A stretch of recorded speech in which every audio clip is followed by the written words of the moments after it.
বিশ্বের যে কোনো প্রান্তে আইফোন নামটা শুনলেই চোখের সামনে ভেসে ওঠে আভিজাত্য আর প্রযুক্তির এক নিখুঁত মেলবন্ধন। প্রতি বছর সেপ্টেম্বরে অ্যাপল যখন তাদের নতুন মডেল ঘোষণা করে, তখন টেক দুনিয়ায় রীতিমতো উৎসব শুরু হয়ে যায়।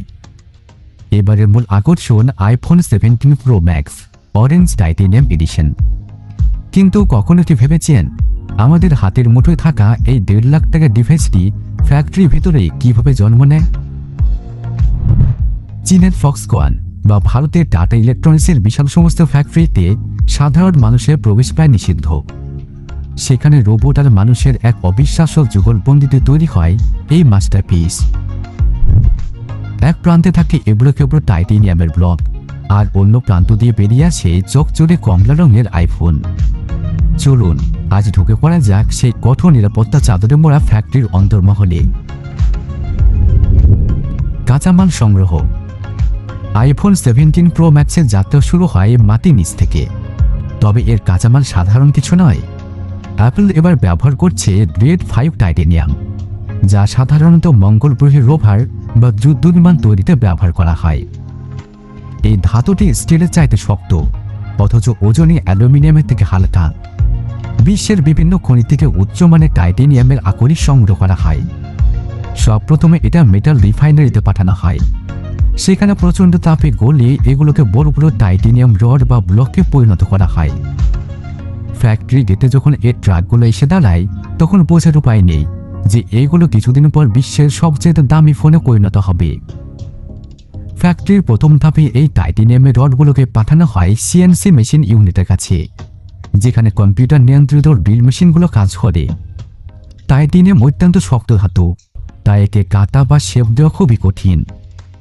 মেশিনগুলো টাইটেনিয়ামের নিরেট ব্লকগুলো কেটে ফোনের ফ্রেম বা চ্যাসিস তৈরি করে। এই প্রক্রিয়াটি এতটাই নিখুঁত হয় যে একটা চুলও এদিক ওদিক হবার সুযোগ নেই।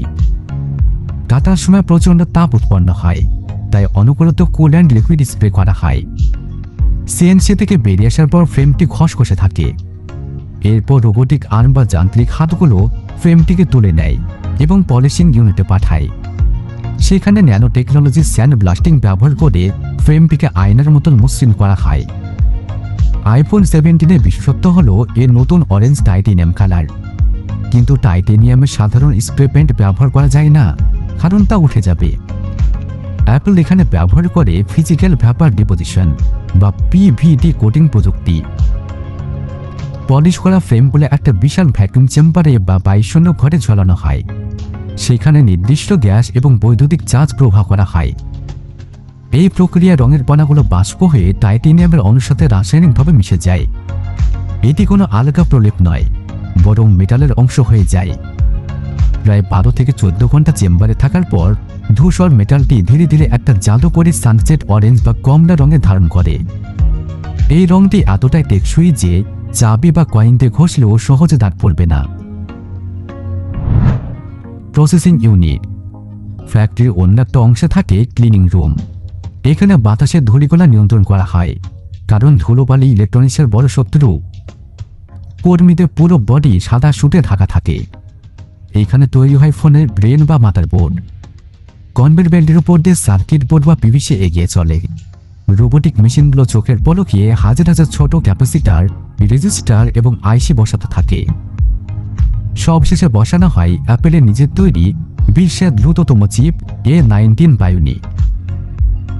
এই চিপটি বসানোর প্রক্রিয়াটি হয় মাইক্রোস্কোপিক লেভেলে।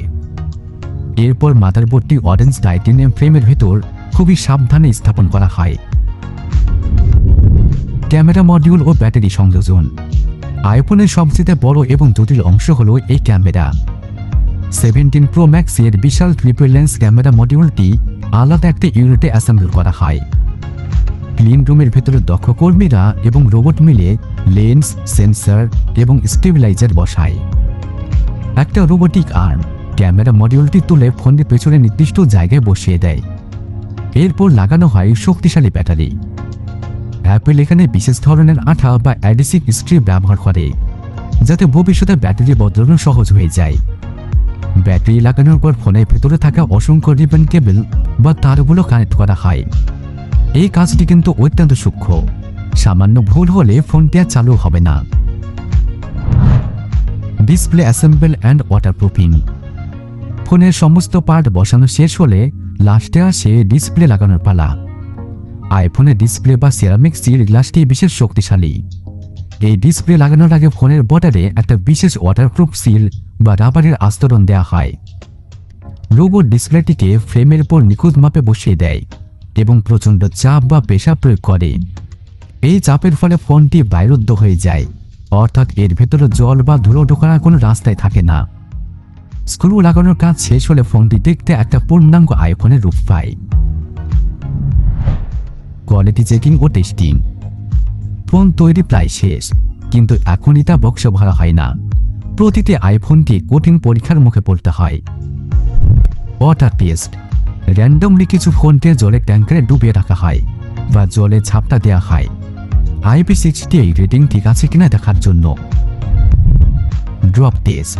ল্যাবে ফোনগুলোকে নির্দিষ্ট উচ্চতা থেকে ফেলে দেখা হয় টাইটেনিয়াম ফ্রেম বা গ্লাস ভাঙছে কিনা। Function test. একটি বিশেষ মেশিনে শত শত টেবিল লাগিয়ে দেখা হয় camera, speaker, touch screen, face ID এবং 5G নেটওয়ার্ক ঠিক মতন কাজ করছে কিনা। প্যাকেজিং ও শিপিং। সমস্ত পরীক্ষায় পাশ করার পর ফোনগুলোকে চূড়ান্ত পলিশিং করা হয়। এরপর চলে যায় প্যাকেজিং লাইনে। অ্যাপেলের সেই বিখ্যাত সাদা বক্সের নিচের অংশে সব প্রথমে চার্জিং কেবল এবং ম্যানুয়াল রাখা হয়। তারপর খুব সাবধানে রাখা হয় চকচকে orange titanium iPhone 17 Pro max. Automatic machine বক্সের ঢাকনা এমনভাবে লাগায় যাতে খুলতে গেলে বাতাস বাঁধার কারণে সে প্রিমিয়াম স্লাইড অনুভূতি পাওয়া যায়।